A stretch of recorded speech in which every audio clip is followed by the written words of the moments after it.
ng gobyerno kung saan 80% ng mga LGU ang nakalink na sa sistema. Samantala, pinaalahanan din ni Yusek Densing ang mga business establishment na magsara ng 5 araw kung nagkaroon ng isang positibo sa kanilang establishment. Kailangan ding maisagawa ang contact tracing bago sila magbukas upang matiyak ang kaligtasan ng kanilang mga empleyado. At yan ang balita. Ako si Cherry Baile ng Radyo 5, 92.3 News FM.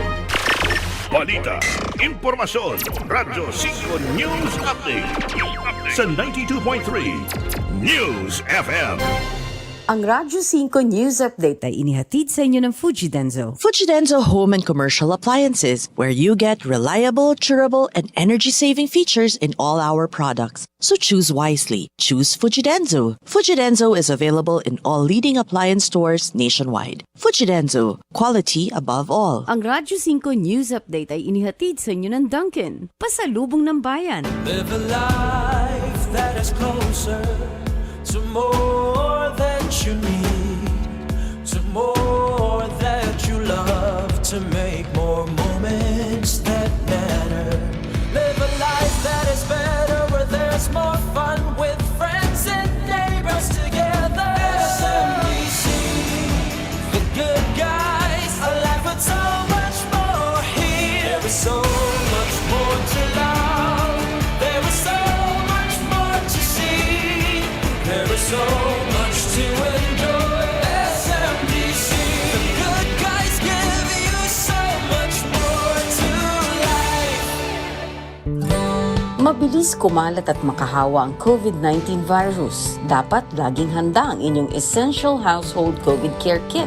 Ano-ano ang nilalaman nito? At kung nagpositibo ka sa virus, alam na ba ang mga dapat na gagawin? Alamin sa Perfect Morning with Cheryl Cosim, Biyernes, alas 10 hanggang alas 11 ng umaga sa Radyo 5, 92.3 News FM. Christmas na! Simula na ng pinakamahabang selebrasyon ng taon. Tuloy pa rin ang saya, pag-asa, Kapit lang. at party dito sa TV5. But wait, there's more! Abangan ang mga exciting na regalo at sorpresa na handog namin sa inyo. Ano mang challenges, kaya natin to together. Dahil atin ang Paskong ito, kapatid! Broadcasting live from TV5 Media Center. 25,000 watts ng balita, impormasyon, serbisyo. DWFM Radyo 5, Radyo 5, 92.3 News FM. Siksikan na ng kaalaman at talakayan. Perfect Morning with Cheryl Cosim sa Radyo 5.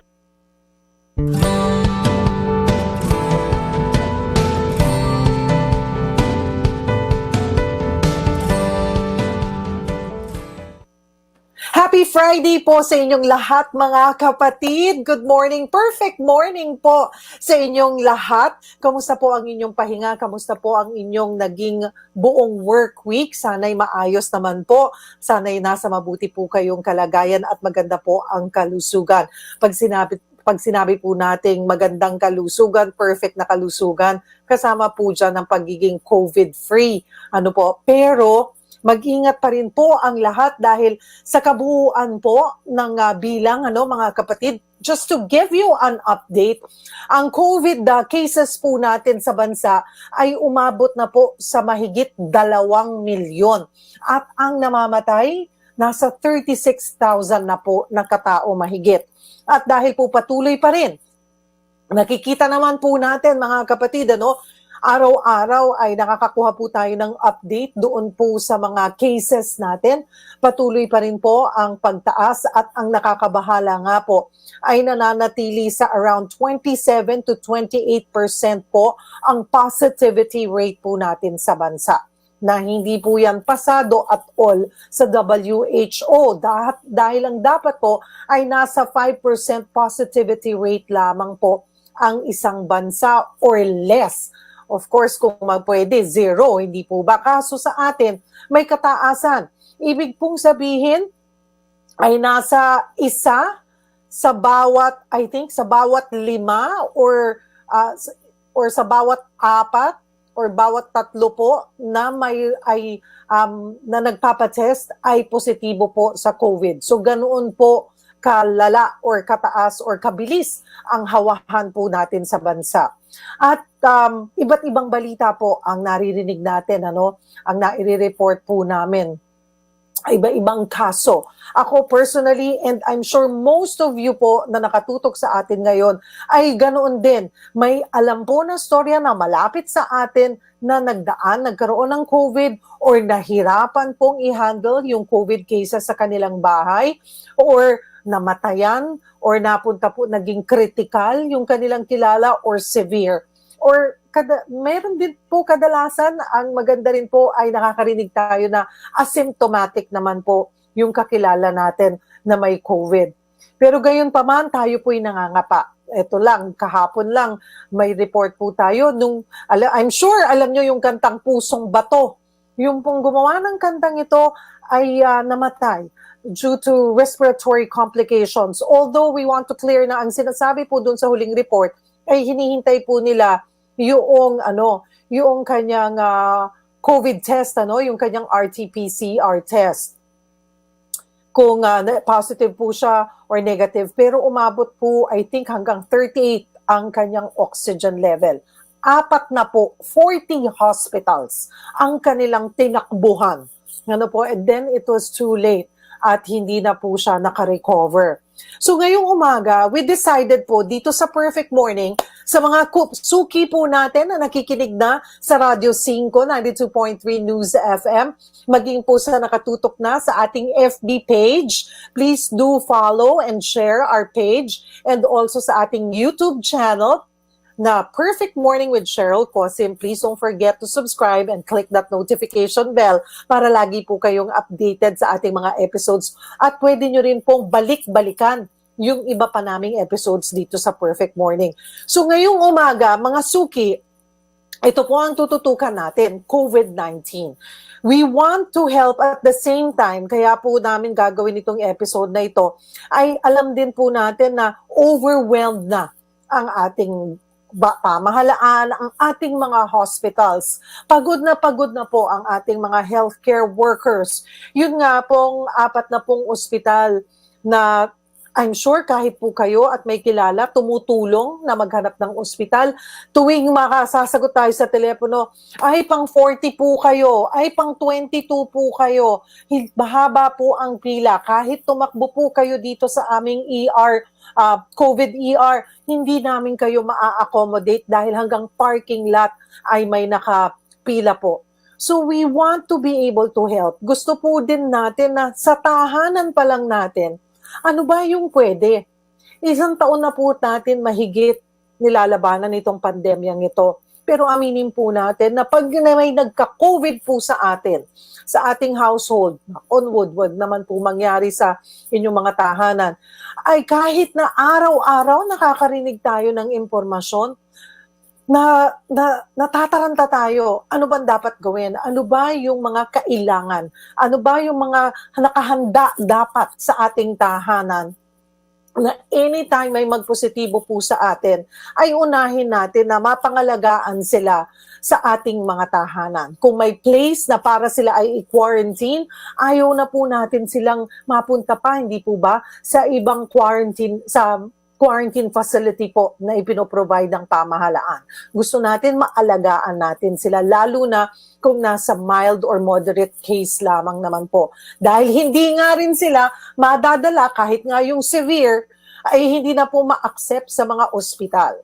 So gusto po namin kayo ma-equip, ma-empower, malaman yung mga dapat na mayroon po tayo sa ating tahanan para makatulong na sa bahay na po natin maalagaan yung ating pasyenteng may COVID. Kasama po natin ngayong umaga, ayan, para po pag-uusapan ito at gabayan tayo, ano ba yung mga home care kit na dapat mayroon po kayo. Kasama natin, ayan, si Dr. Homer Lim, isa sa mga founder po siya ng CDCPH or Concerned Doctors and Citizens of the Philippines. Si Dr. Homer Lim, yes, mukha po siyang bata. Ayan. Pero Isa po siyang geriatric at cancer specialist. Hi, Doc, at alternative medicine doctor. Ayan, Hi. hello, Doc Homer. Hi, hello. Hello po sa lahat ng nakikinig. Hello, Cheryl. Thank you for Ayan. inviting me in this episode. Ayan, buti na lang po kahit alam po namin ay medyo malayo po kayo sa Metro Manila. But thank you for accommodating us. I know that's a scheduled trip already. But still, thank you at ina-accommodate niyo po kami. And small world. Dahil ang isa pong good friend ko, si Jenny Peñalosa, Oh, yung yes. sister-in-law niya ay Yes. kasama niyo po yata sa clinic. I just found Yes. out because I was telling them to watch dahil marami po silang matututunan. Sabi niya, ano ka ba? Kilala ko si Dr. Lim. Ay, ito, okay. Sige. Small world. Ano po? Small world. Doc, ayan, Doc, we've been hearing ang CDCPH, ano? Pero can you give us a little background? Ano po ba itong CDCPH at bakit niyo po itinatag ito? Kasi po, yung CDCPH was formed actually almost a year from now. It was September of last year, exactly a year from now. It was kumbaga a like-minded people and doctors talagang nagsama to say na, you know, there has to be another way, there has to be some ways para gamutin yung COVID. Kasi kung titingnan natin yung protocol ng, you know, ng government or ng DOH, was talagang pag nagka-COVID ka, bigyan ka lang ng konting ubo, lagnat, sipon, and then that's it. Wala ka nang gagawin. Pag na-hospital ka lang, that is only the time bibigyan ka ng gamot. So, therefore, parang kulang. So, why can't we just do it, treat it at home, treat it as soon as possible para hindi ka na ma-hospital, hindi ka na mapunta sa ICU at hindi mo kumbaga ma-overwhelm yung medical system. So that was the real reason why we came together and hope that, you know, the government will somehow listen to other options and other alternatives, hindi lang whatever, you know, the big government bodies or the big institutions are saying. There are other alternatives that maybe might be actually effective and works. Pag po naririnig natin kasi yung CDCPH, bigla ang medyo naging controversial po kasi because of ivermectin. Parang ang iisipin na, CDCPH, sinusulong yan, ivermectin. Mga kapatid, pag-uusapan po natin ang ivermectin ngayong araw, pero hindi po ito yung magiging focus natin. Ang gusto nga natin, di ba, Doc Homer, paano ba natin aalagaan ang isang may COVID sa bahay natin na hindi na nga umabot? I mean, it's one way of pakikipagtulungan na rin po sa ating pamahalaan. Dahil ako personally, I have a personal experience na talagang isang household ay nagkaroon ng COVID-19 and kinailangan na alalayan ko sila dahil hindi nila alam kung paano sila gagalaw. Pinadalan ko ng oximeter. Naisip ko, hindi ko nga naman in-explain. Ano ba, okay, nag-oximeter, inilagay namin yung daliri namin doon, yung kanilang inaalagaan na 2 senior, 4 silang kasama sa bahay. Lahat tayo bago dito. Kahit naman siguro tayo, pag una natin makita yung oximeter, ano ba to? So, kailangan natin mag-research paano gagawin. But of course, sila taranta na rin diba? Pahalaga yung presence of mind. Nung sinabing 87 po, so ako, nagpanic na taranta, sila parang normal lang na, 87 po yung kanyang oxygen level. So, wala silang idea. So, today, mga kapatid, gusto po namin na pag may nalaman kayo or naglalabas ng sintomas, kalma. Ganito ang gagawin natin.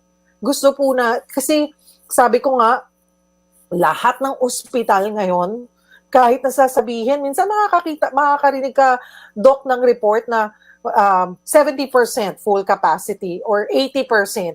Pero parang hindi totoo. Parang more than 100% talaga. Over. At umaabot sa punto na nakakalungkot na hindi na umaabot ang ilang pasyente.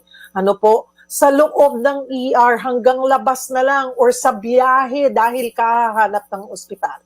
You said kanina, doon po sa nakita ko, very critical ang first 48 hours. Once you find out ba na you're COVID positive or labasan ka ng senyales, sintomas. Pag-usapan natin yan, Doc. Inaanyayahan ko po kayo mga kapatid na sumali sa ating talakayan. We will have Doc Homer Lim sa buong oras po ng ating programa. Lahat po ng inyong katanungan, abusuhin na po natin siya. Ayan. Lahat po ng inyong katanungan gustong maklaro ay maaari po kayong mag-post sa ating FB page or sa ating YouTube chat. That's Perfect Morning with Cheryl Cosim. At sa huling bahagi po ng ating programa ay ipapasagot po natin kay Dr. Homer Lim ang inyo pong mga katanungan. Break po ng kaunti para sa pagbabalik, isang mahaba ang discussion po tayo. Again, we're with Dr. Homer Lim. Pinag-uusapan po natin ang COVID-19 care sa bahay. Home care kit. Ano ba ang laman dapat ng home care kit po ninyo na COVID-19 related na kit yan? Huwag po kayong bibitaw. Magbabalik po kami dito sa Perfect Morning.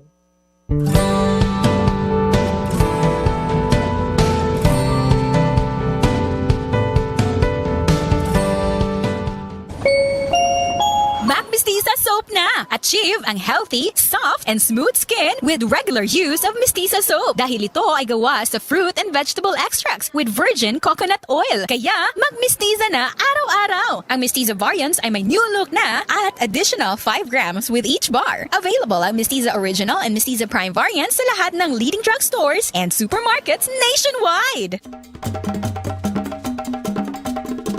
Tara! Tara! Tara! Tara! Tara! Tara! Tara! Tara! Tara! Tara! Tara! Ang show na sasagot sa mga tanong ng business at consumer. May katanungan? Sagot ka namin. Mga bagong ganap sa trabaho, negosyo at consumer. Mga kwentong DTI mula Batanes hanggang Tawi-Tawi. Abangan tuwing Biyernes alas 6:30 ng gabi sa DTI Philippines YouTube channel.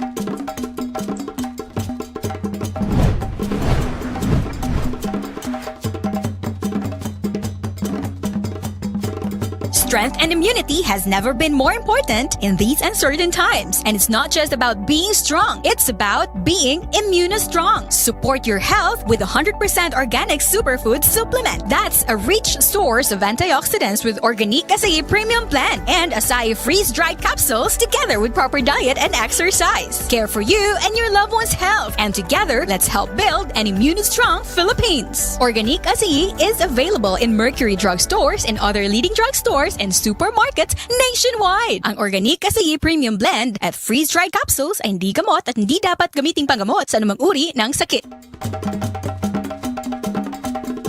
Tara! Tara! Tara! Tara!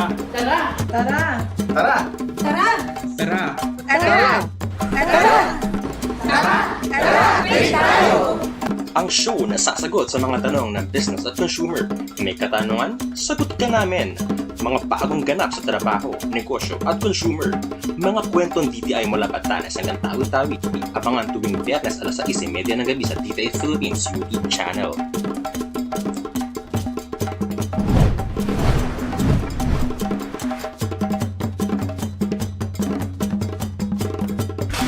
Protektahan ang buong pamilya laban sa germs na sanhi ng sakit. Gumamit ng Family Rubbing Alcohol. Ang Family Isopropyl Rubbing Alcohol ay mabangis sa mikrobyo at disinfectant. Maginhawa na, protektado ka pa. Knockout ang mikrobyo sa Family Rubbing Alcohol. Kaya iwas sa sakit ang buong pamilya.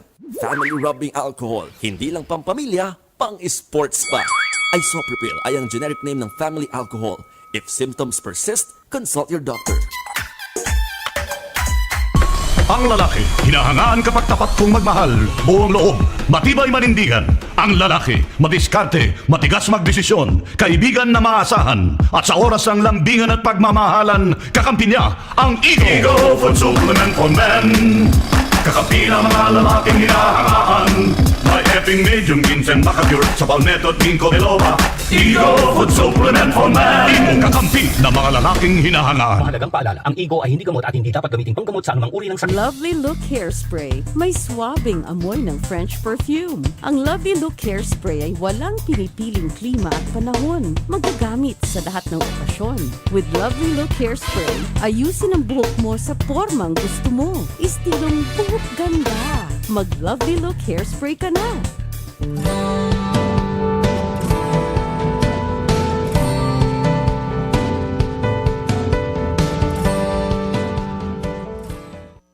Nagbabalik po kami dito sa Perfect Morning and we're joined by Dr. Homer Lim.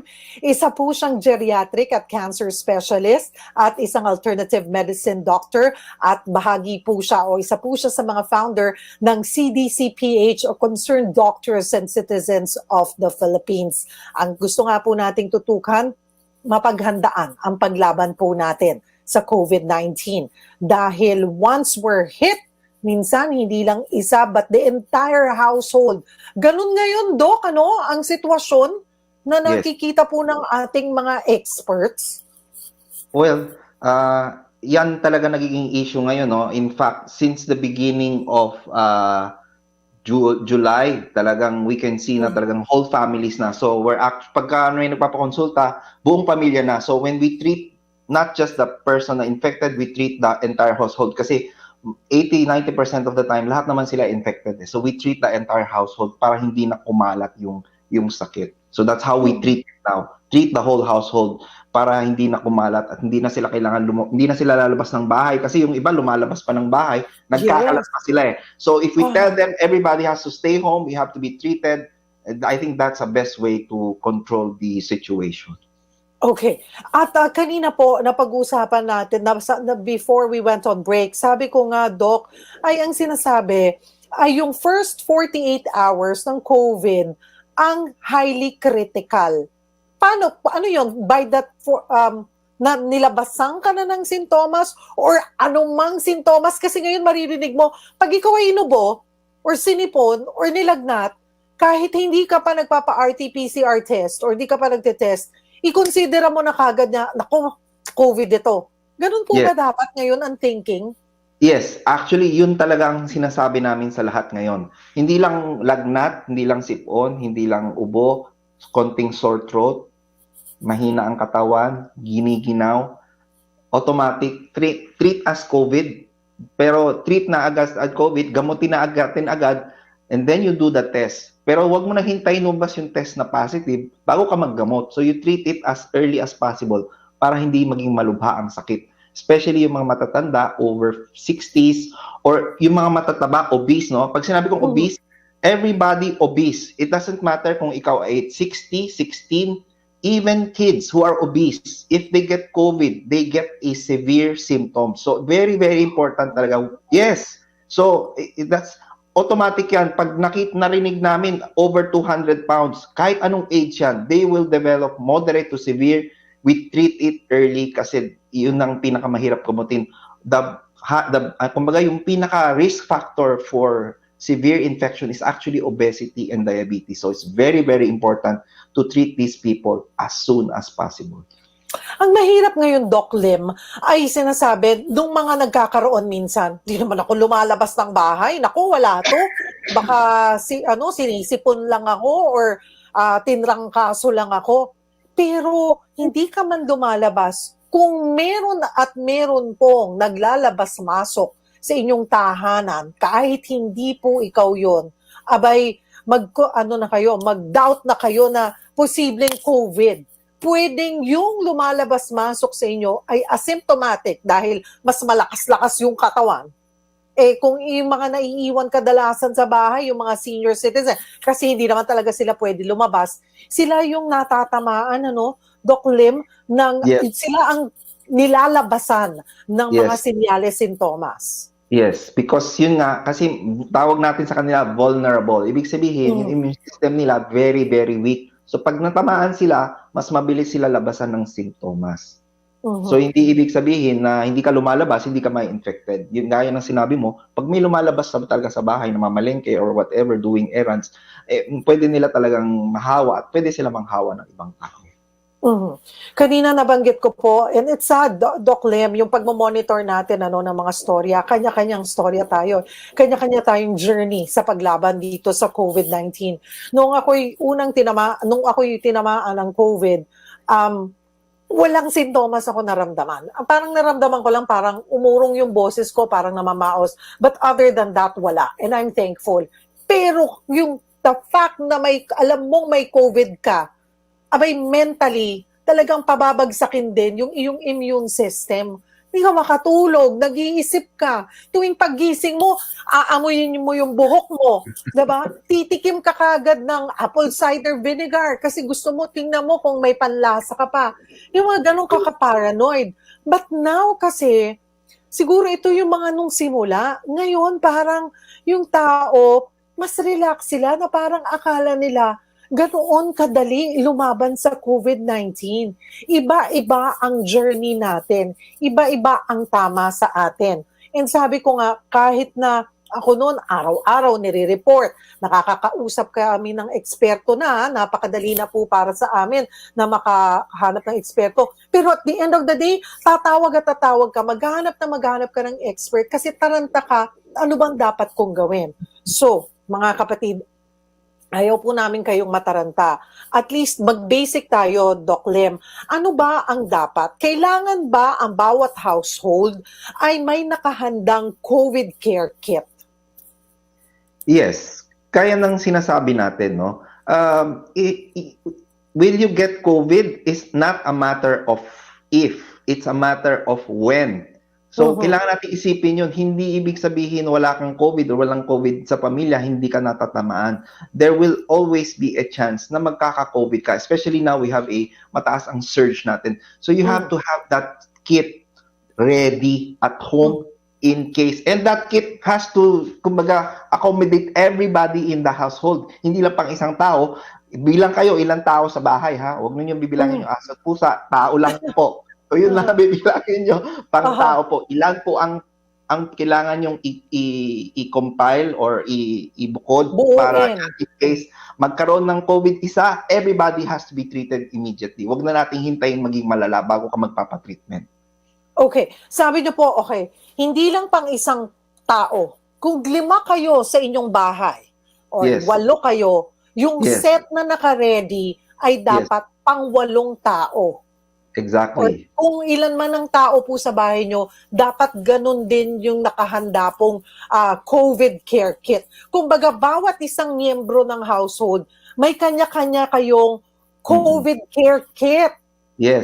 Dapat bumuo na tayo. Dapat ganyan yata ang pinamimigay ng ating pamahalaan na kasama sa mga ayudang ibinibigay. Actually, in other countries, no, in in Costa Rica, in Mexico, in Paraguay, yung mga Middle East, yung mga South American countries, they're giving kits. So pagte-test, pupunta yan bahay-bahay, te-test nila, positive, ito yung kit. Positive, ito yung kit. So they're giving kits as they are testing people if may COVID sila. So I think as part of our kumbaga own initiative, gawin na rin natin, we prepare kits at home para hindi na tayo mataranta just in case may magkaroon talaga ng COVID. Okay, Doc. Doc Homer? Po natin. Mga kapatid, ilista nyo na po, ha? Pero pwede nyo pong balik-balikan itong episode natin para po mas makuha nyo po ng tama. Okay, Doc. Sige, go ahead. Okay, so number 1 will always be yung para sa ubo, no? Yung para sa ubo, yung anti-cough medicine, no? Pang-sipon, no?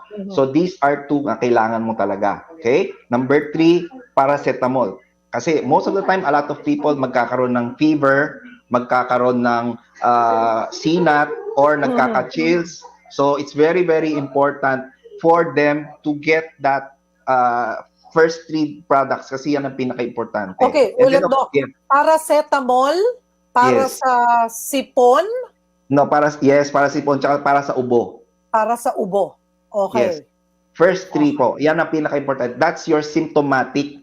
Kumbaga, pag may simptomas na ganun, yun ang bibigay natin, no? Natural, kung wala naman silang sipon, hindi mo naman bibigay yung para sa sipon. Pag wala naman ubo, hindi mo kailangan bigay yung para sa ubo. No? So, it's a symptomatic treatment. Just in case na magkaroon sila ng simptomas, no? However, as part of the kumbaga yung protocol or to boost the immune system, we have to have some vitamin C, vitamin D. As you could see there, at least 1,000 milligrams per capsule, no? 500 to 1,000 milligram capsules. You take it once, 2 times, 3 times a day. Vitamin D, very important for everyone. Hindi tayo nakakalabas ng bahay, hindi tayo naaarawan, kulang tayo ng vitamin D. Pag wala tayong vitamin D, you are more likely to get sick. You get likely to get sick and have a severe form of infection pag wala kang vitamin D or kulang ka. And I tell you, we have an epidemic of vitamin D deficiency. So you really need that vitamin D at hand. You have to take it every day, maybe two or three times a day. So it's very important, vitamin C, vitamin D. Of course, may zinc. It was not included here, but marami naman ngayon sa merkado, vitamin C with zinc because zinc is also antiviral. And then yung importante yung quercetin, no? Yung quercetin, ano po yan, medyo weird, no? Hindi natin alam kung sa bago lang kasi Ano to. ba yun, Doc? Pero quercetin is an antioxidant. Tawag natin flavonoid antioxidant. Pero ito, hindi kasi makakabili talaga yung iba, lalo na yung nasa probinsya. Madali lang vitamin C, vitamin D, araw, vitamin C, gula, fruits, di ba? Quercetin, hindi naman available yan sa lahat. So what you can do, kain ka ng talbos ng kamote, mataas ang quercetin level nun. Or bawang at sibuyas. Pero yung bawang at sibuyas, mataas ang quercetin. However, kailangan mo kainin siya raw. So raw. Di So, bali ngayon, takot naman na yung mga tao na mag-kiss kasi nga sa COVID. Opo, tsaka automatic po, when you take garlic tsaka onion na hilaw, automatic na yung social distancing. At the same time, wala pang takot na rin pati aswang tsaka vampira sa inyo, di ba? So I think triple purpose yung quercetin. But it's very, very important because quercetin is very good in fighting or in preventing the virus from infecting individuals pag may taas ang quercetin na. And of course, you have to have your thermometer and pulse oximeter. Hindi, kumbaga, you have to have that. Lalo na yung pulse oximeter, especially kung meron kayong mga matatandang tao sa bahay. Pag wala kayong pulse oximeter, ang hirap. Paano natin malalaman kung yung tao mababa na pala oxygen, wala tayong idea. Tawag dyan sa matatanda na mababa na oxygen. Yung iba kasi, oxygen nila, dapat kasi ang oxygen natin, 96 to 98 or 99. The higher it is, the better. May mga matatanda, ang oxygen nila 70 plus, 60 plus, pero dead ma. Wala silang nararamdaman. Tawag nila happy hypoxemia or happy sila even though mababa oxygen. So it's very, very important to get that pulse oximeter at hand, no? So it's very important. You have to have that thermometer as well as pulse oximeter. So that's the basic kit that you should have at least together. Very of course, basic. Yes, very basic. And your virgin coconut oil, no? Kasi also antiviral. So yun yung pinaka-basic na I want everybody to have at home as kumbaga standby, no? So the other things there, you may have it, you may not. But if let's say nasa bundok kayo, nasa malayo kang lugar, malayo ang ospital sa inyo, you have to have some form of oxygen. So either bumili kayo ng tangke or a concentrator. Why? Kagaya ng sinabi mo kanina, if you have somebody mababa oxygen, dadalhin mo hospital, wala namang oxygen din yung hospital, wala maibigay sa'yo. Anong gagawin mo? You cannot do anything. So at least kung meron kang oxygen tank concentrator, you can do the oxygen support at home while waiting for the patient or your loved one to be admitted hospital. So you have, kumbaga, may backup ka, hindi ka matatakot na wala na palang oxygen at mamamatay na yung tao, hindi dahil sa COVID, dahil wala siyang oxygen. So it's very important to get that, if you can, to get the oxygen tank or concentrator at least. I think one of the things that we also advocate or we also try to tell the LGUs, yung barangay, sana yung barangay, Laging meron oxygen. Oo, meron kang isa, dalawang oxygen tank. Pag may nahirapan, tatakbo sila dun, makapag-oxygen lang. I think that's one way how to decongest our hospitals. In case also na walang tao or hindi available yung transport or masyadong malayo, at least something to, tide them over until they go to the hospital.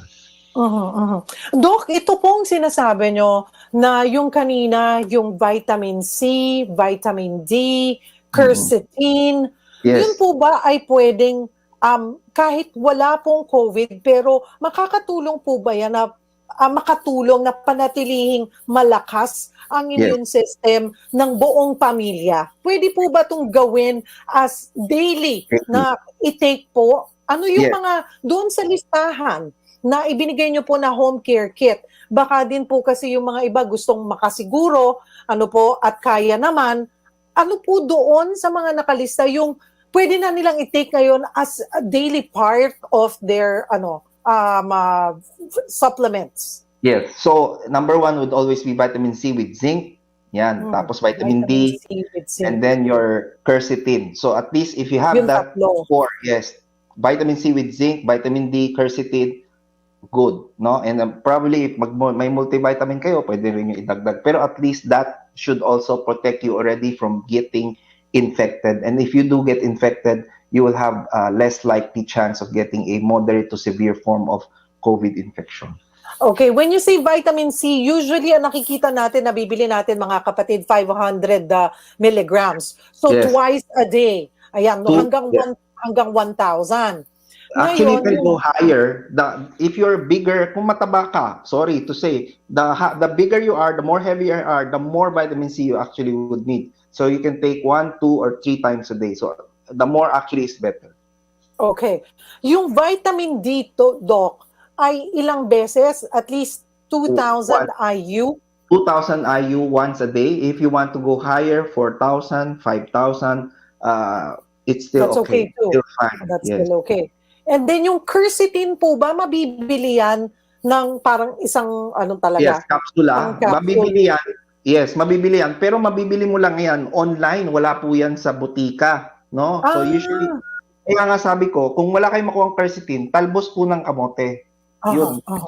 O yun nga, hilaw na bawang at sibuyas. Kung hindi nyo kaya hilaw na bawang at sibuyas, gawin nyo po, i-toast nyo po. Pwede nyo i-toast or Masarap.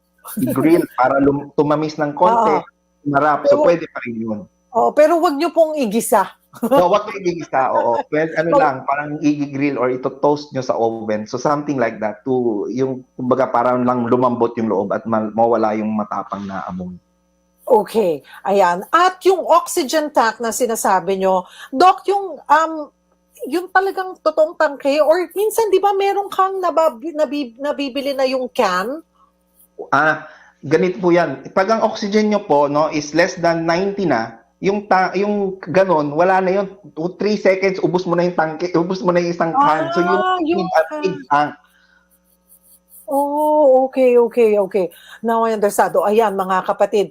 O, sa ating pagbabalik, ayan, pag-usapan po natin ang iba pang, ano pa yung home care for COVID, home care for COVID-19 patients. Dahil nga, sa pagkakataong ito, ang hirap na pong dalhin yung ating mga pasyente sa ospital.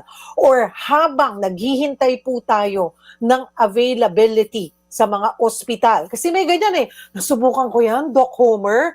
Nakatawag ako sa mahigit 20 ospital, sasabihin, sige po, gusto nyo po ba magpalista? Pang 40 po kayo, pang 22. Meron pa minsan, tinawagan ako after 3 days, wala na yung pasyente. Tinatanong ako, gusto nyo pa po ba? Kasi kayo na po yung susunod sa list. Sabi ko, naku, wala na po yung pasyente namin, hindi na umabot. So may mga ganong pagkakataon. So we want it agad-agad. Huwag po kayong bibitaw, mga kapatid. And also, ito may mga nakukuha na akong tanong, saan pumapasok itong ivermectin? It's very controversial.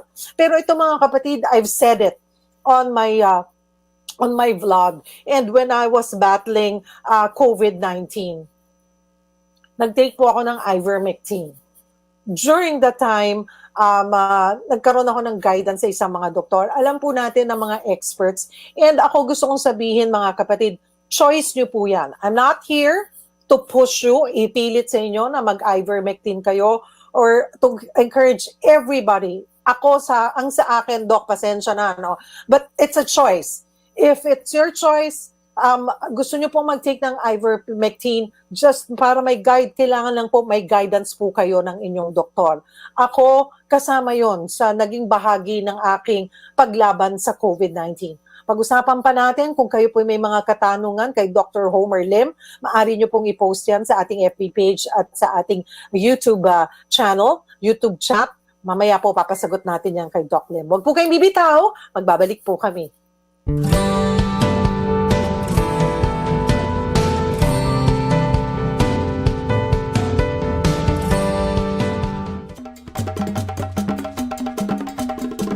Tara! Tara! Tara! Tara! Tara! Tara! Tara! Tara! Tara! Tara! Ang show na sasagot sa mga tanong ng business at consumer. May katanungan? Sagot ka namin. mga bagong ganap sa trabaho, negosyo at consumer, mga kwentong DTI mula Batanes hanggang Tawi-Tawi. Abangan tuwing Biyernes alas 6:30 ng gabi sa DTI Philippines YouTube channel.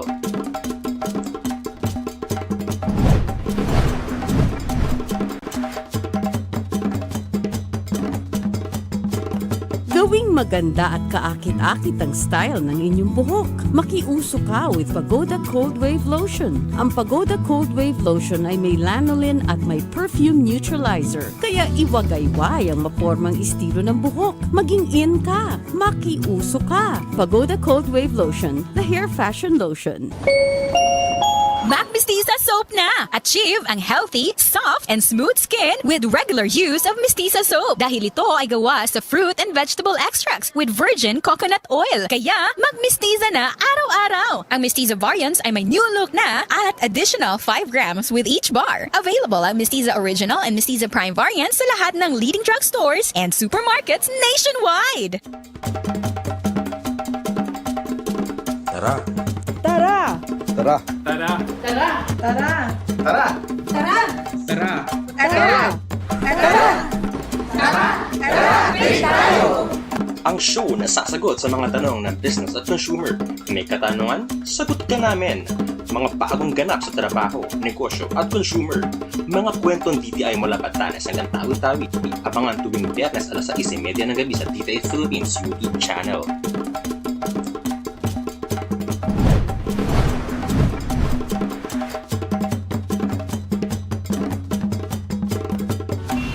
Nasa gitgitan ka ba at naipit sa bulbul na traffic? Dapat kalmado ka lang. Lalo na't kasama mo sa kotseng iyong sinasakyan ang Pagoda Air Freshener. Mabibili ang Pagoda Air Freshener in strawberry, orange at lime scent. Gawing kaaya-aya ang iyong paligid. Katulungin mo ang Pagoda Air Freshener. Gamitin din ang Pagoda Air Freshener sa banyo, kwarto, aparador at opisina. Kaya mga pare at mare, mga kaibigan, relax ka lang. Gawing kalmado ang paligid mo. Gamitin ang Pagoda Air Freshener. Strength and immunity has never been more important in these uncertain times. And it's not just about being strong, it's about being immunostrong. Support your health with 100% organic superfood supplement. That's a rich source of antioxidants with Organic Acai Premium Blend and Acai freeze-dried capsules together with proper diet and exercise. Care for you and your loved one's health. And together, let's help build an immunostrong Philippines. Organic Acai is available in Mercury drugstores and other leading drugstores and supermarkets nationwide. Ang Organic Acai Premium Blend at freeze-dried capsules ay hindi gamot at hindi dapat gamiting panggamot sa anumang uri ng sakit. Lovely Look Hairspray. May swabbing amoy ng French perfume. Ang Lovely Look Hairspray ay walang pinipiling klima at panahon. Magagamit sa lahat ng okasyon. With Lovely Look Hairspray, ayusin ang buhok mo sa formang gusto mo. Istilong buhok ganda. Mag Lovely Look Hairspray ka na.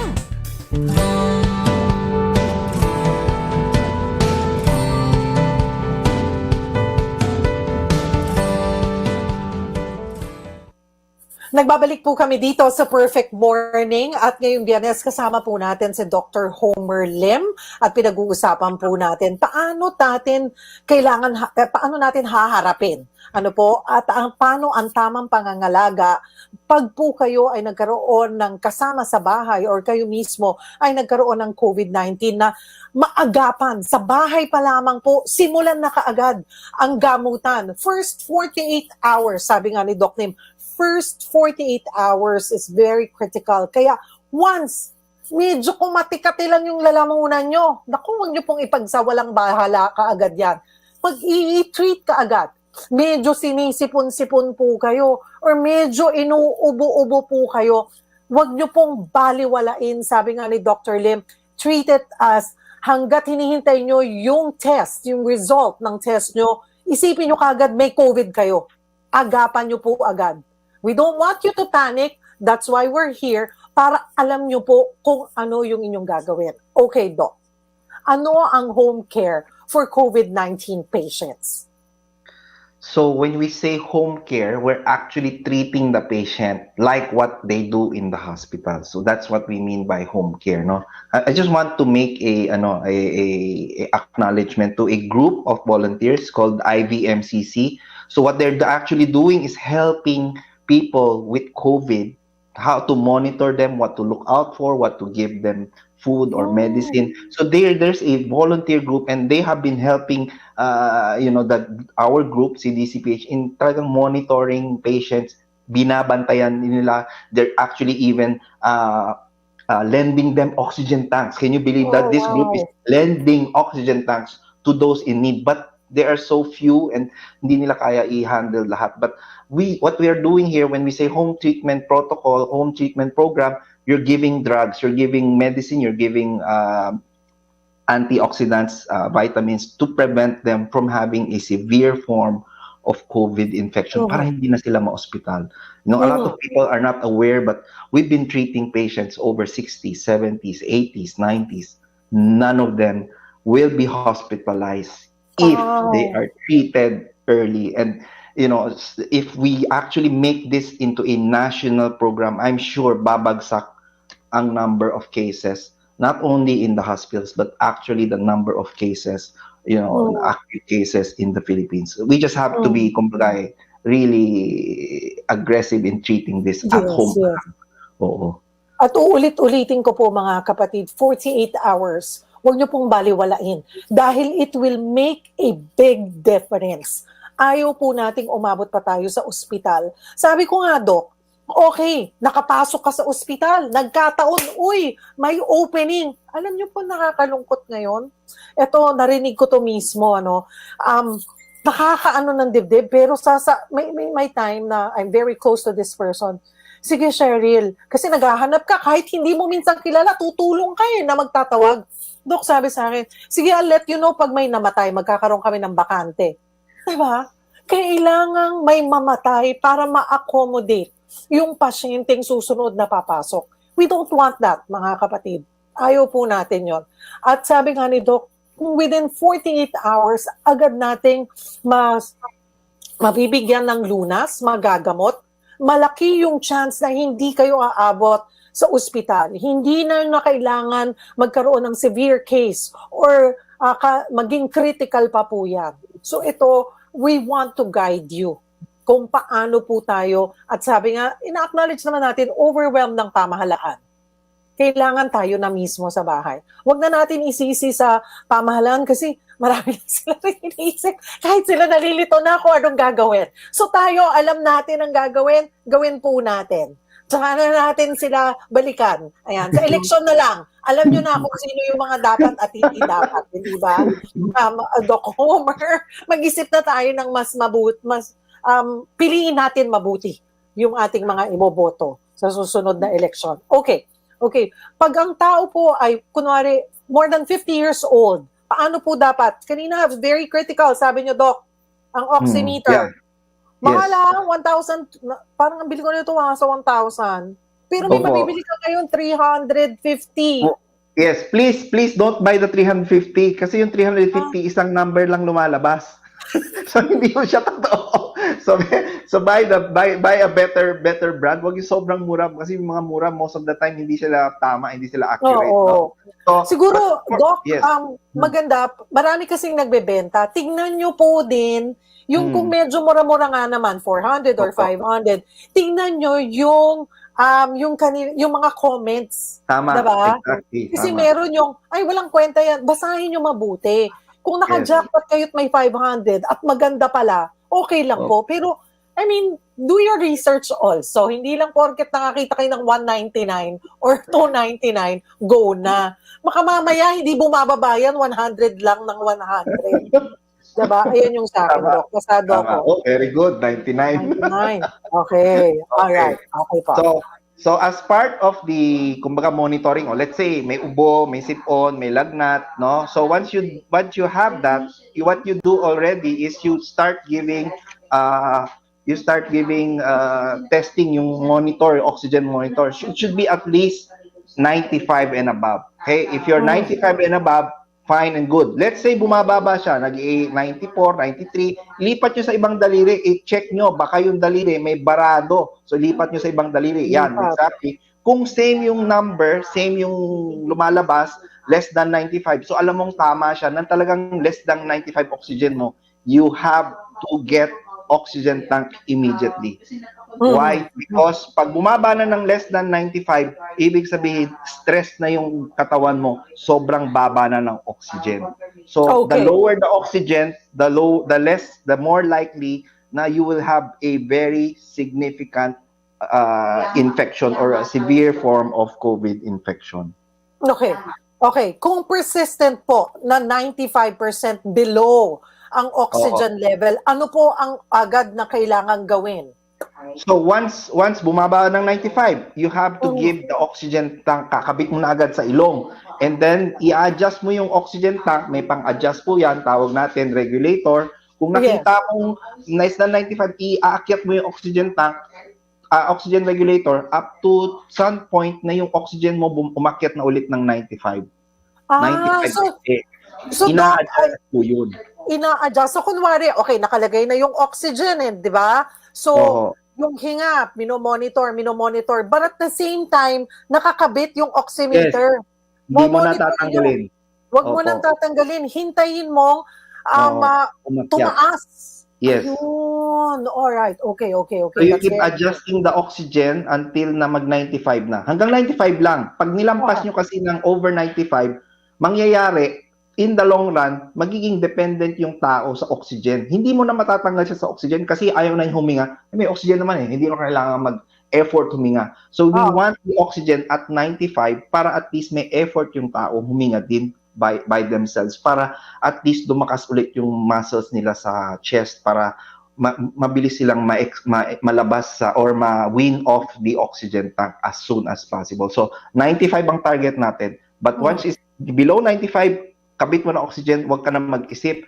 But sometimes, some people, 95, biglang bababa ng 80 plus kasi umuubo, normal yun. Pero kung 95 at biglang bumabagsak ng 80 plus at nakaupo lang, wala namang ginagawa, delikado yun. Something is happening na dumadami yung plema or secretion sa lungs that has to be excreted o kailangan ilabas ng katawan.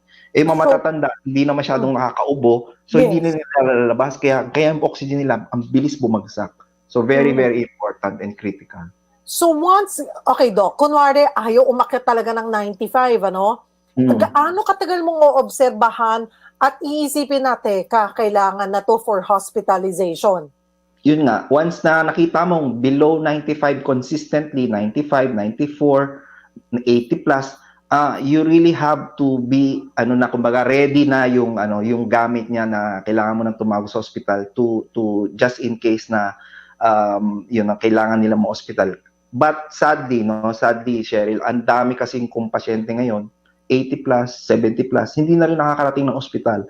But, because they were treated early and treated aggressively, hindi na rin sila ng hospital. And they are very happy kasi even at home, you can treat this. You can treat this at home if you do it properly and with guidance from your doctors. At sabi nyo nga po, may mga volunteers po tayo na hindi nyo po madala sa ospital. May matatawagan po kayo na, kunwari, yung pasyente po namin nasa 94, 93 pero stable, pero hindi pa bumababa ng 90. At kasi may mga pasyente nagsasabi na, okay pa ako, kahit na below 95, diba?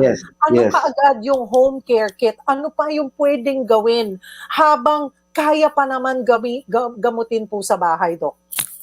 Yun nga. So aside from getting the home care, you have to get a assistance from the doctors, as much as possible. You want to get your medicine kasi gagaya nung sinabi mo about ivermectin, other antibiotics, and what we didn't mention, once your oxygen dips below 95, aside from the drugs and antibiotics, the most important thing you have to give is steroids. You have to give them steroids. You cannot get steroids from the pharmacy without a prescription. So you need that doctor's prescription. And I tell you, your antibiotics together with steroids will make a big, big difference. Ganon din naman sa hospital. When you go to the hospital, they give you a slew of antibiotics. They give you a cocktail of drugs, including steroids, because it will save your life, because yung steroids will actually help prevent overreaction ng immune system natin, yung kaya nagkakaganon . So when you give steroids, parang hihina ng konti yung immune system mo para the immune system will not be destroying your organs, especially yung lungs. So a lot of people are not aware na yung COVID is not the virus killing the person. It's actually your immune system nag-overreact siya. Nag-overreact dahil sa virus. Defending. Trying to defend. So instead of being kumbaga specific, ang ginagamit rifle, ang ginagamit niya shotgun tsaka grenade. Agad. Natin na damage. So one of the treatment is actually steroids, which is life-saving to these type of patients. Okay, Doc. Nakuha na natin, lisan. Kailan pumapasok yung ivermectin? Marami ang nalilito. Gusto ko po kayong klaruhin. Gusto nating klaruhin eh. Ayaw natin din na nagpapanik kayo na akala nyo pang araw-araw ang ivermectin. Yung iba, nung ako, during my time, Doc, when I was COVID-19 positive, ang sinabi sa akin is to take it every day for 3 days or 2 days yata kasi wala akong symptoms. And then I take it, and I should take it every 2 weeks, once every 2 weeks during the time because I'm not yet fully vaccinated and at the same time, I go out. So parang prophylaxis. Okay. Yes. Ito po, facts lang.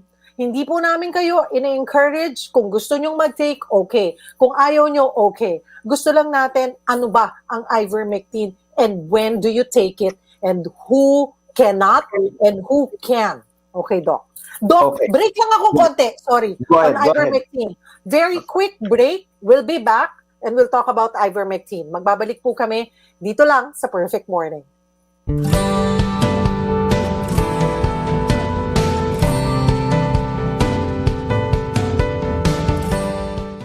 Protektahan ang buong pamilya laban sa germs na sanhi ng sakit. Gumamit ng Family Rubbing Alcohol. Ang Family Isopropyl Rubbing Alcohol ay mabangis sa mikrobyo at disinfectant. Maginhawa na, protektado ka pa. Knockout ang mikrobyo sa Family Rubbing Alcohol. Kaya iwas sa sakit ang buong pamilya. Family Rubbing Alcohol, hindi lang pampamilya, pang-sports pa. Isopropyl ay ang generic name ng Family Alcohol. If symptoms persist, consult your doctor.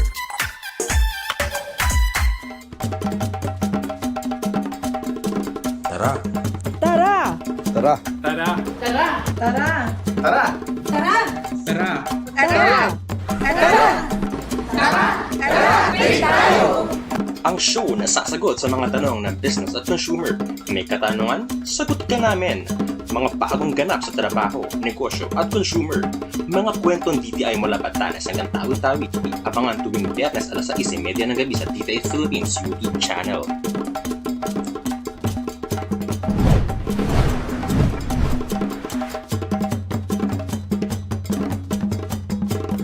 Strength and immunity has never been more important in these uncertain times. And it's not just about being strong, it's about being immunostrong. Support your health with 100% organic superfood supplement. That's a rich source of antioxidants with Organic Acai Premium Blend and Acai freeze-dried capsules together with proper diet and exercise. Care for you and your loved one's health. And together, let's help build an immunostrong Philippines. Organic Acai is available in Mercury drugstores and other leading drugstores and supermarkets nationwide. Ang Organic Acai Premium Blend at freeze-dried capsules ay hindi gamot at hindi dapat gamiting panggamot sa anumang uri ng sakit.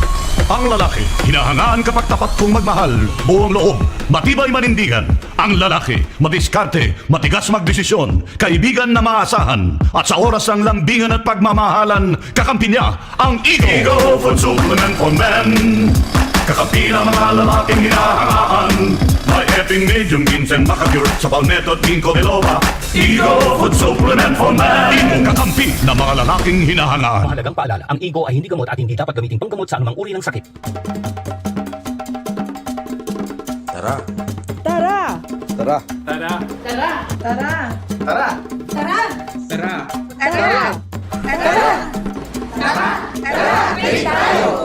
Ang show na sasagot sa mga tanong ng business at consumer. May katanungan? Sagot ka namin. Mga bagong ganap sa trabaho, negosyo at consumer. Mga kwentong DTI mula Batanes hanggang Tawi-Tawi. Abangan tuwing Biyernes alas 6:30 ng gabi sa DTI Philippines YouTube channel.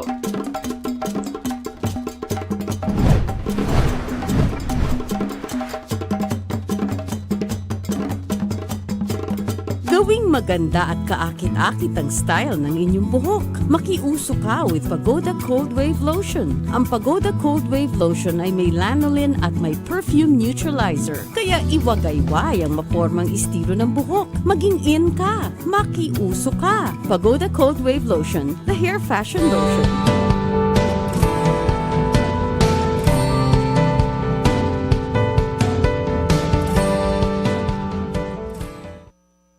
Nagbabalik po kami dito sa Perfect Morning. Kasama po natin si Dr. Homer Lim, ang ating expert for today, at pinag-usapan po natin paano ba natin dapat pangalagaan or paano ang home care pag po nagkaroon ng COVID-19 ang isa po sa ating family members. And kanina mention na natin, Doc, isa-isa yung mga dapat na mayroon po kayo sa inyong tahanan. Paano dapat ginagamit ang oxygen?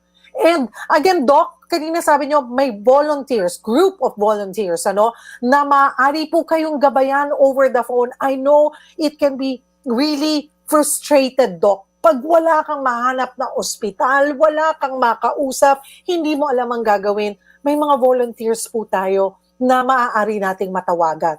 Mamaya po, pwede nyo po bang ibahagi sa amin yung contact number or Facebook page or any social, kung paano po makukontak itong volunteers na ito, itong group. Yes. Again, what's the name of the group, Doc? It's called IVMCC. IVMCC. Okay. They have a Facebook page, no? You can message through the FB page nila, IVMCC.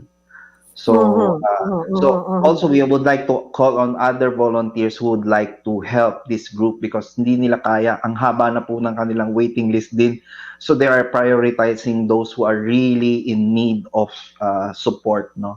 So we also need volunteers to help this group. So it's called IVMCC. Yeah, exactly. Ito, Doc. This Yes. is IVMCC, mga kapatid. Kung ako po Yes. sa inyo, abay habang nanonood po kayo sa amin ni Dr. Lim, hanapin nyo na po at baka makalimutan nyo po, i-like nyo na po para anytime meron kang matatakbuhan, may message man lang. Kasi yung simpleng alam mong may nakakausap ka na alam yung gagawin na mag-guide ka, makakalma ka na eh. Di ba, Doc? Makakalma ka Yes. na. Okay. Yes. Let's go to ivermectin, Doc. Okay. Hindi lahat po ng doktor, lahat ng eksperto ay for ivermectin. Meron pong hindi po nire-recommend ang ivermectin. May mga eksperto po tayo na gusto nila or they will allow you to take. My doctor, who's a neurologist, yun po, piniresetahan din niya ako ng ivermectin at siya yung nag-guide sa akin. So iba-iba po ang take. Again, kayo po ang may katawan, choice nyo po yan. Hindi po namin sinasabing, i-take nyo yan ngayon or wag nyong i-take. It's a choice. That's why we want to give you details. Right information. Facts only. Doc, para sa hayop lang kasi, ang ivermectin daw, susko at poisonous, diba? Sa buong mundo. Ayan, ganyan ang even sa Amerika, ganyan ang sinasabi. Ano ba ang kaibahan ng sinasabing ivermectin na para sa hayop at saka ivermectin na pwede sa tao? Kasi hindi naman yan, kahit anong pressure, ako kasi, Doc, kahit anong pressure sa FDA natin, kung nakikita nilang it will be harmful para sa human consumption, hindi sila magbibigay ng kahit na compassionate Special permit. Ayun, special. Yeah. Oh, hindi sila magbibigay. They won't, hindi ba? Hindi nila papayagan ang mga ospital na mga nag-a-apply na gamitin ito kung nakikita nila ng mga experts natin sa FDA na it will be harmful. Pero they allowed it, okay? Hindi sila magpapapressure kahit na sabihin pa yan ng presidente or ng kung sino na hindi magbigay kayo. They should, dahil obligasyon nila ng FDA na kung ano man yung bibigyan nila ng permit, abay konsensya na lang nila, no, kung kasi sila nagpapapressure lang, na trabaho nila na salain na ang dapat lang nilang bigyan ng FDA approval ay yung safe para po sa atin na magte-take. Okay, Doc. What is ivermectin para sa tao and what does it do? Okay, so ivermectin is one of the 3 wonder drugs. So you have ivermectin, penicillin, aspirin. So ivermectin is a very good antiparasite. But because of this pandemic, they were looking for drugs that would help against COVID. So, but what they found out was ivermectin was very, very good. Not only preventing the virus from infecting your cells, it's also very good to prevent the virus from multiplying in your body. And number 3, one of the most important functions din ng ivermectin, it seems to be able to adjust the immune system. Gaya nung sinabi ko kanina, it's not the virus that actually kills you, it's your immune system nag-overreact. So one of the things that ivermectin does is also tries to modulate or try to adjust your immune system. So it at least has 6 mechanisms, medyo technical, but at least you should know it prevents infection, it prevents the virus from replicating, and number 3, it also helps the immune system adjust properly to the infection or to the virus. So that's how ivermectin works as an anti-COVID medication. Mhm. Who should take it? Yun lang bang nagka-COVID-19 or kahit na walang COVID-19, pwede po sa ivermectin? Okay, so here at CDCPH, our advocacy is for those who are high risk. High risk meaning yung mga frontliners natin. Ang frontliners natin hindi lang mga doctors and nurses. That's everyone who works in the hospital. Yung mga police natin, yung mga sundalo, lahat ng may interaction with a lot of people, these are highly vulnerable people to infection. So they should be at least having some form of prophylaxis or prevention. Normally, we don't give it to kids. I don't advocate giving ivermectin to kids because kids have very, very mild symptoms. 3 araw lang ng ubusipon, okay na sila. So kids normally do not need ivermectin. However, for everyone else who has high chances of getting infected, you need to take some form of prophylaxis, and one of them is actually ivermectin. Okay, how do you take it? Ano ang tamang pag-take po ng ivermectin, Doc? As Okay, prophylaxis. Yes, as prophylaxis. Okay. Now, before the Delta variant, we only give ivermectin at 0.2 milligrams per kilogram body weight, 0.2 milligrams. So when we say 0.2 milligram, medyo mahirap maintindihin. Pero tandaan na lang natin lahat, kung ikaw ay over 80 kilos or over 170 pounds, you will need to take 2 capsules. Pag ikaw naman ay less than 80 kilos or 170 pounds, you will need only 1 capsule of ivermectin once a week. That was before the Delta. Now with the Delta, if lumalabas ka araw-araw, interacting or mingling with so many people, you have to take it at least twice a week, either a Monday, Thursday, or a Tuesday, Friday, as a protection. It has to be I would like to tell you, it has to be based on your body weight. So wag ka na mag-deny. Kung ikaw ay mabigat, you have to take 2. kung more than 120 kilograms, you might even have to take 3 capsules of ivermectin. So it's very important. It has to be based on your body weight. Kasi kung ikaw ay more than 80, you only take 1 capsule, guess what? You will still be infected kasi kulang yung dose mo, no? So at least once a week, but if you go out very often, every day, because you have to work, you have to at least take it twice a week. Twice a week.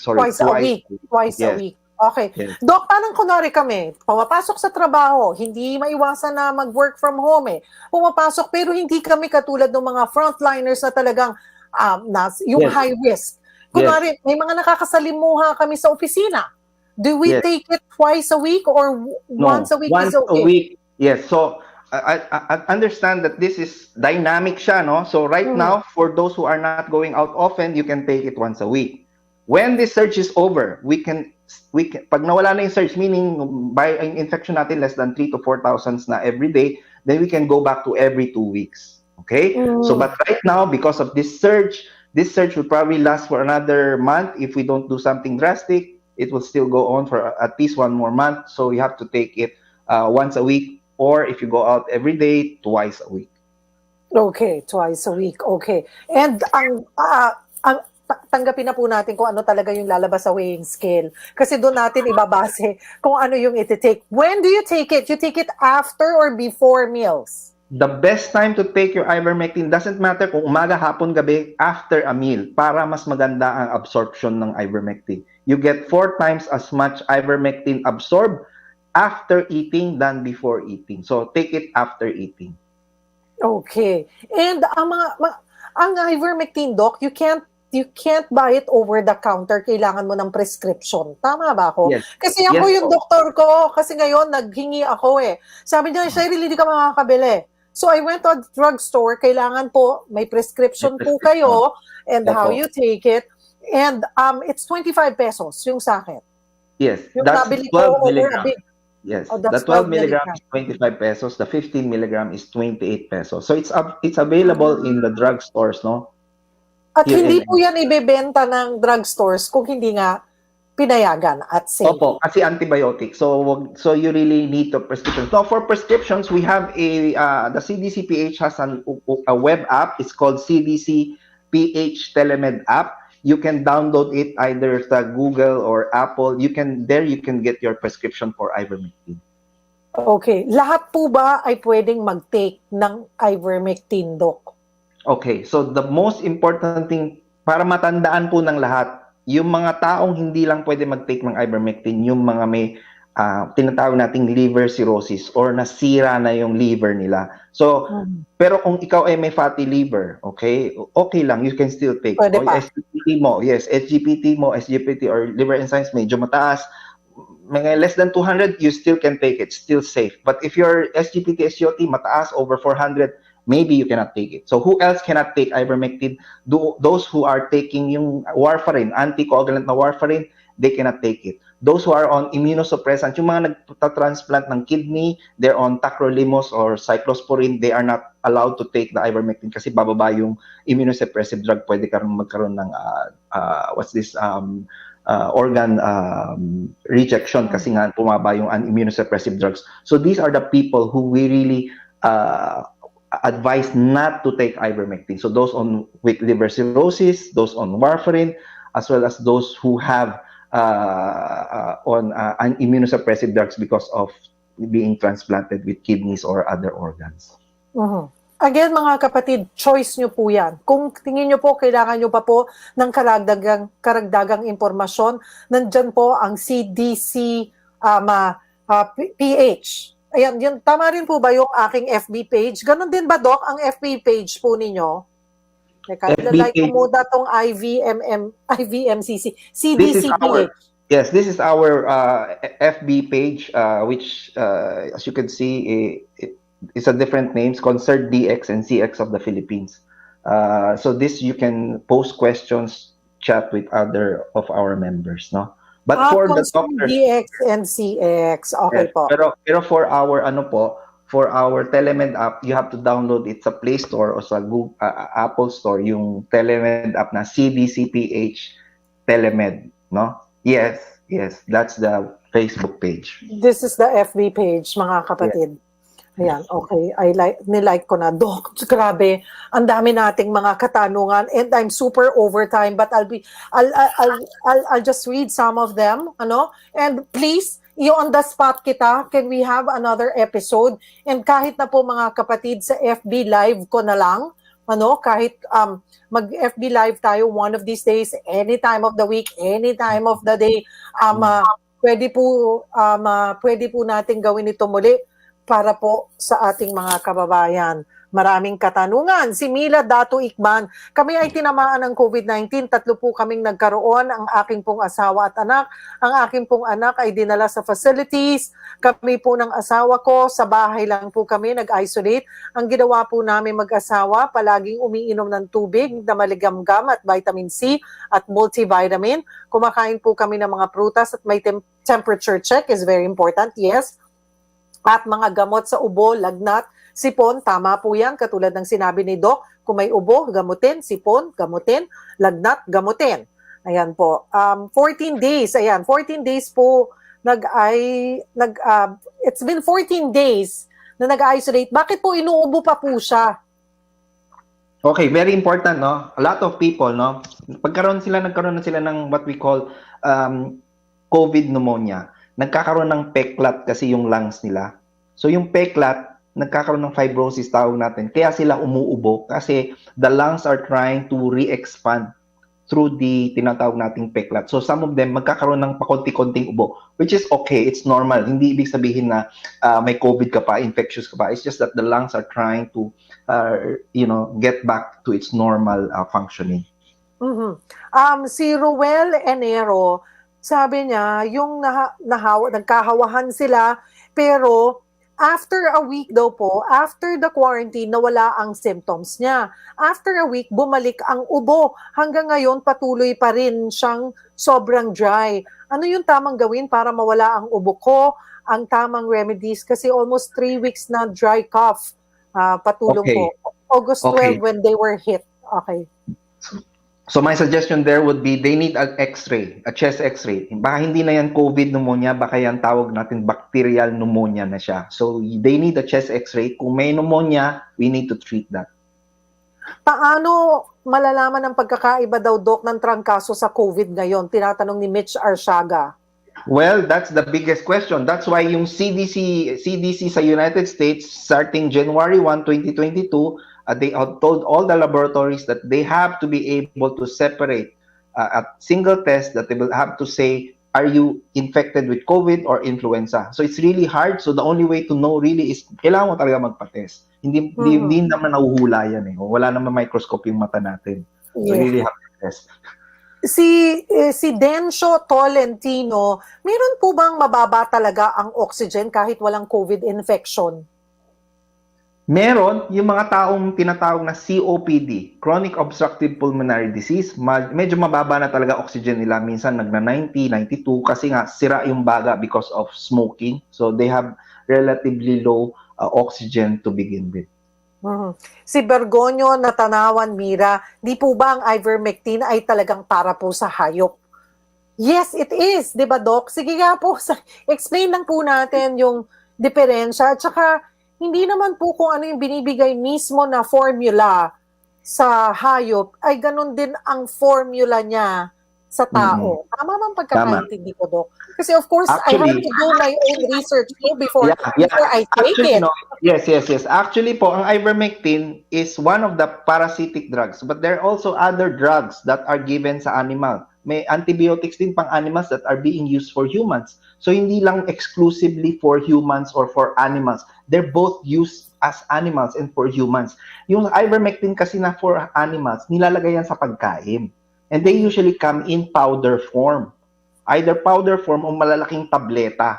So, bakit nagiging dangerous yung veterinary form of ivermectin? Buti nilang sa Pilipinas, wala ganun. Kasi in other countries na ivermectin, yung pangkabayo, 1.5 grams, no? 1.5 grams to 3 grams. Ang kailangan lang natin 15 grams dosing. So that's 100 times the normal dose. So of course, pag tinake mo yung 1.5 grams, 3 grams, magkakaroon ka ng side effect. So you have to be aware na kaya na overdose kasi pang hayop na kabayo or baka, no? Meron tayo sa Pilipinas yung pang manok. Kaso lang yung pang manok, instead na 15 milligrams, it's 150 micrograms. So that's even lower than the dose. So wala namang effect yun sa atin kasi pang manok eh. So, but again, it's beside the point whether it's for animals or for humans. Of course, makikita mo naman kung yung sachet nakalagay, may kabayo, may manok, di ba? So alam mo nang panghayop yun, di ba? So more important is you have to understand that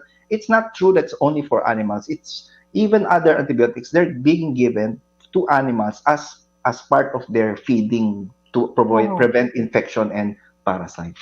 Yeah. And then again, you can't buy it over the counter. You need a prescription.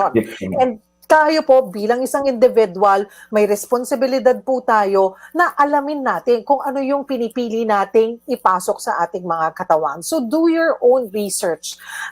Doc, wala na po tayong oras. And I hope we could do this again. But for those na may mga katanungan, gustong kumonsulta, saan po sila pwedeng pumunta, Doc Homer Lim?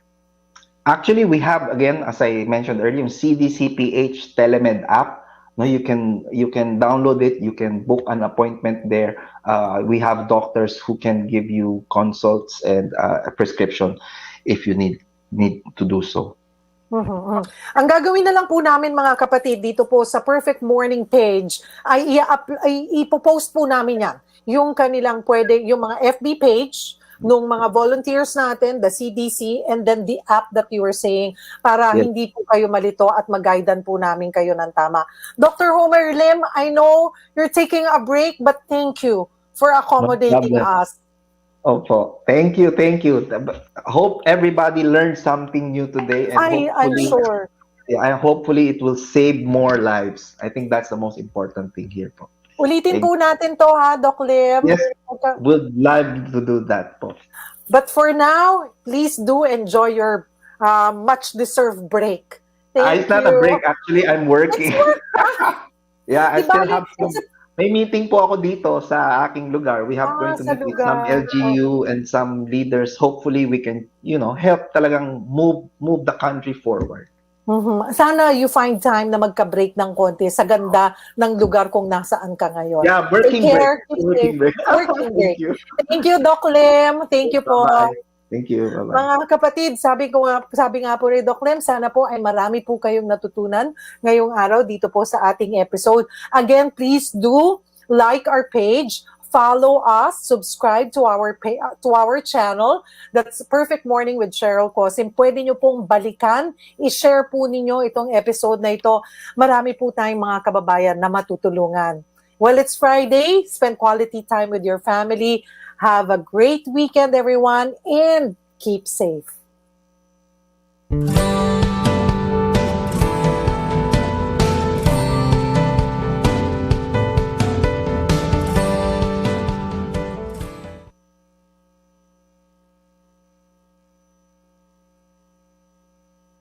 Inyong nasubaybayan ang Perfect Morning with Cheryl Cosim sa Radyo 5. Christmas na! Simula na ng pinakamahabang selebrasyon ng taon. Tuloy pa rin ang saya, pag-asa, Kapit lang. at party dito sa TV5. But wait, there's more! Abangan ang mga exciting na regalo at sorpresa na handog namin sa inyo. Ano mang challenges, kaya natin to together. Dahil atin ang Paskong ito, kapatid! 10 years of action, 10 years of history, 10 years of one championship. It's 3 world title fights in one massive night on the 24th of September. Christian Lee attempts to clear out the lightweight division. Thai juggernaut Kapitan goes for another crushing knockout, and Joshua Pasio defends the Philippines' last remaining world title. An epic night with 3 title fights on the line. One Championship Revolution, September 24, 8:30 p.m. on One Sports. Ang kanyang pamilya at sinamahan natin si Maylin para magharap-harap sila ng misis ni Kapitan at pati na rin si Kapitan dito sa kanilang barangay. So anong nangyari, Mar, doon sa pagharap? Nung nagharap sila, Papa, humingi ng pasensya itong si Kapitan dahil dininay niya nga na wala naman talagang nangyayari between sa kanila ni Maylin at nagpirmahan na rin sila ng kasunduan na wala nang paninira sa asawa pati kay Maylin. Narito ang pasasalamat. Maraming salamat po, Sir Rapi, sa binigay niyong tulong sa akin. Hindi niyo po ako pinabayaan hanggang sa una't huli. Nagkaroon po kami ng kasunduan sa barangay na kung sino man po ang lalabag dun sa aming kasunduan, siya po ang dapat na ididimanda. Okay. Ano naman yung sunod nating kaso, Mar? Sunod nating kaso, Papa, mag-asawang nagreklamo na nag-ampon dahil ang original na nanay ng baby ay binabawi na ang bata. Narito ang sumo.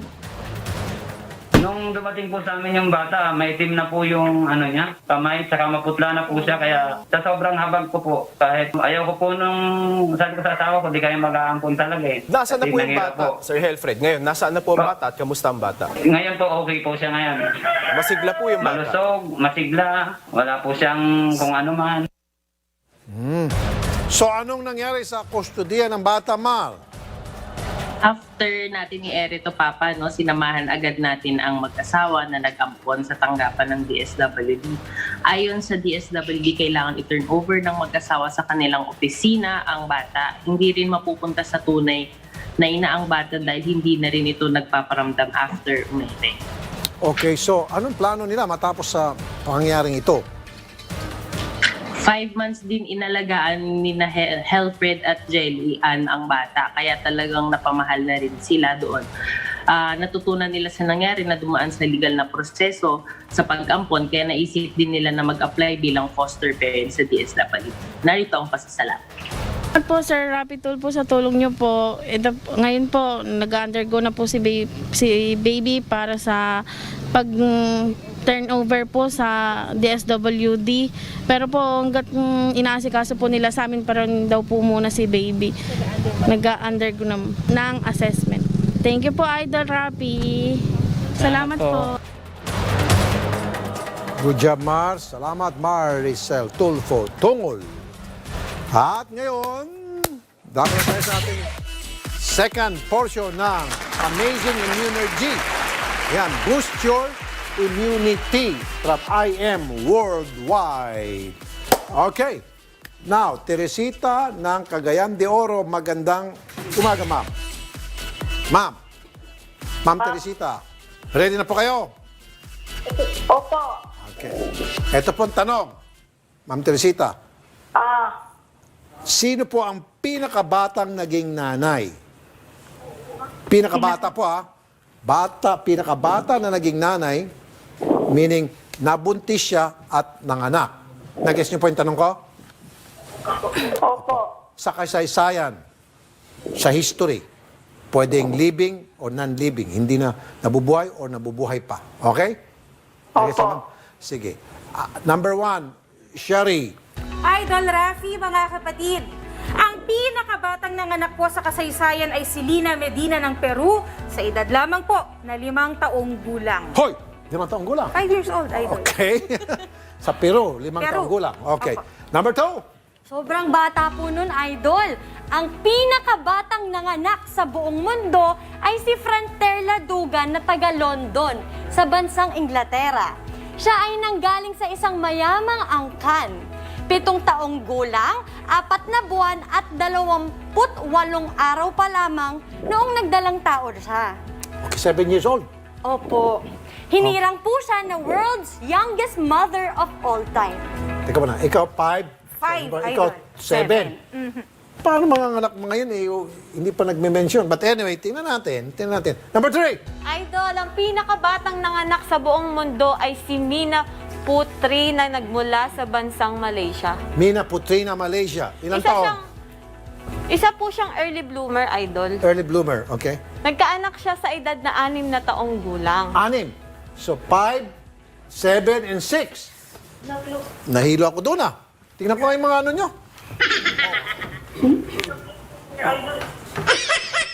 Okay. Okay, ma'am. Pwede ko? Clue. Netizen power! Pasok! Sabi po ni Kim Asis, 2. Jonah, 2. Tyron, 1. Marvin, 1. Vicky, 1. Jaslav, 1. Volter, 2. Gerlita, 2. Ian, 1. Mary Jane, 2. Okay. Carla May, 2. 2. Joanne, 2. 2. Bibiana, 2. Si Lucila, 2. Vicky, 2. Fe, 1. 1, okay. So, eto na ma'am. Sa number 1, 6 na netizen nagsabi, yun ang araw, yung sa Peru. Yung sa number 2, 10 nagsabi, yung sa England. Ano yung sa number 2, ilang taon? 7. 7 years old. Sa number 1, ilang taon? 5 years old. 5 years old. Okay, ma'am. Yes. 5 years old nanganak. Opo, 5 Tapos years 7 years old nanganak. Yung sa'yo, ilang taon? 6 po. 6. Okay. Ang alam ko lang kasi, yung mga 13, pwede, 14. Yun ang alam ng marami, ano? 12 pa, meron pa ako na balitaan. Pero 5, 6, 7? I don't know. Sundin ko po ang netizen. Netizen? Sige, kunin mo netizen. Ano yung netizen? Alin po dyan? Sige po. Number 2? Number 2. Number 2. Ilang anak niyo po, ma'am? 3. Ano pong trabaho ni mister? Wala nang... Wala Sa hibin na. Sorry to hear that. I'm sorry, ma'am. Okay, sige, ma'am. Senior po ako. Ilang taon na po kayo, ma'am? 70. Oh, okay. Sige po, ma'am. Tutulungan kita, ma'am, ha? Ito, para mas ano pa kayo, ma'am? Bilis ang pagpili mo ng tama. So, ano bang petsa ngayon? 17. 17 ba ngayon? Opo. Yeah. Hindi swerte sa akin yung number 7 eh. Kaya kung ako, alisin ko yung 7. Para mas maganda ang numero sa kalendaryo. Nagis niyo, ma'am? Sabi ko po, ma'am, 17 ngayon. Opo. Medyo, paminsan-minsan, medyo mapamahina ko. Yung 17, mukhang hindi lucky number sa akin yung 7. Pero yung 1, lucky sa akin. Kaya, kung maaari, alisin ko yung 7 para magkaroon na lang 1. Pero okay din yung ano, no? Okay. Ayuda 1? Ha?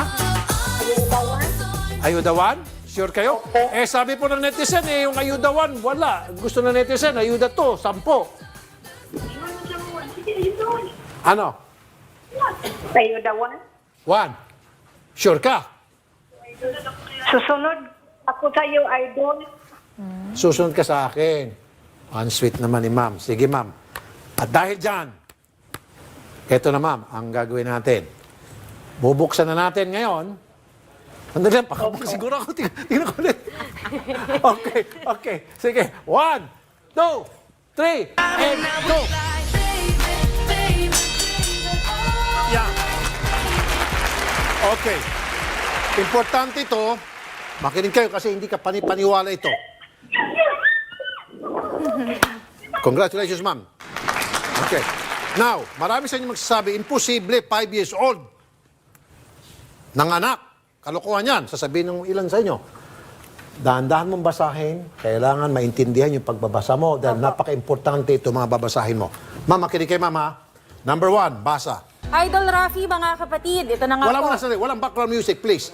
Alis yung background music. This is very important. Walang background music and then dahan-dahan basahin. Okay. Ang pinakabatang nanganak sa kasaysayan po ay si Lina Marcelina Medina de Jurado na ipinanganak po noong September 23, 1933 sa Peru. Sa edad lamang po na 5 years old and 7 months ay ipinanganak po ni Lina ang isang malusog na baby boy via cesarean section. Via cesarean section. Yes, cesarean section po. Ang kwento sa likod nito, mga kapatid, noong una ay napansin ng kanyang mga magulang ang paglobo ng kanyang tiyan at iniisip nila na baka ito lamang po ay isang tumor. Kaya agad nila itong pinatignan sa doktor. Laking gulat na lamang nila na 7 months pregnant po ang kanilang maglilimang taong gulang pa lang na anak noon. At ayon po sa doktor ni Lina na si Dr. Edmundo Escomel, nagkaroon po ng first period o unang dalaw itong si Lina noong siya ay 8 months old pa lamang at sa edad na 4 years old ay unti-unti nang lumalaki ang dibdib ni Lina. Base po sa mga espesyalista, si Lina po ay mayroong precocious puberty. Mga kapatid, ayan po, o maagang pagdadalaga. Ngunit, ito na nga po. Ito pa, matindi to. Opo. Matindi, sige. Ito na, mga kapatid. Sino nga ba ang bumuntis kay Lina? Okay? Minsan pong inaresto ng mga pulis ang tatay niyang si Tiburelo Medina dahil sa umano'y panggagahasa sa anak. Pero agad din itong pinakawalan dahil sa kakulangan ng witness o ebidensya. Mga kapatid, minsan ding naging suspect ang sariling pinsan ni Lina pero hindi din napatunayan na ito ay may sala. Hanggang sa ngayon, mga kapatid, palaisipan at nananatiling misteryo kung sino ang nakabuntis kay Lina Medina. May dagdag ko lang, siguro kung meron ng DNA test at that time, matutumbok. Opo. 1950s po na invento ang DNA. 1930s po nangyari po ito. Opo. Okay. So kung meron ng DNA test noon, Opo. malamang sa malamang, malalaman kung sino ang nakabuntis doon sa bata. Okay, ayan po. Meron tayong natutunan. Ma'am, congratulations! 10,000 pesos. Maraming salamat.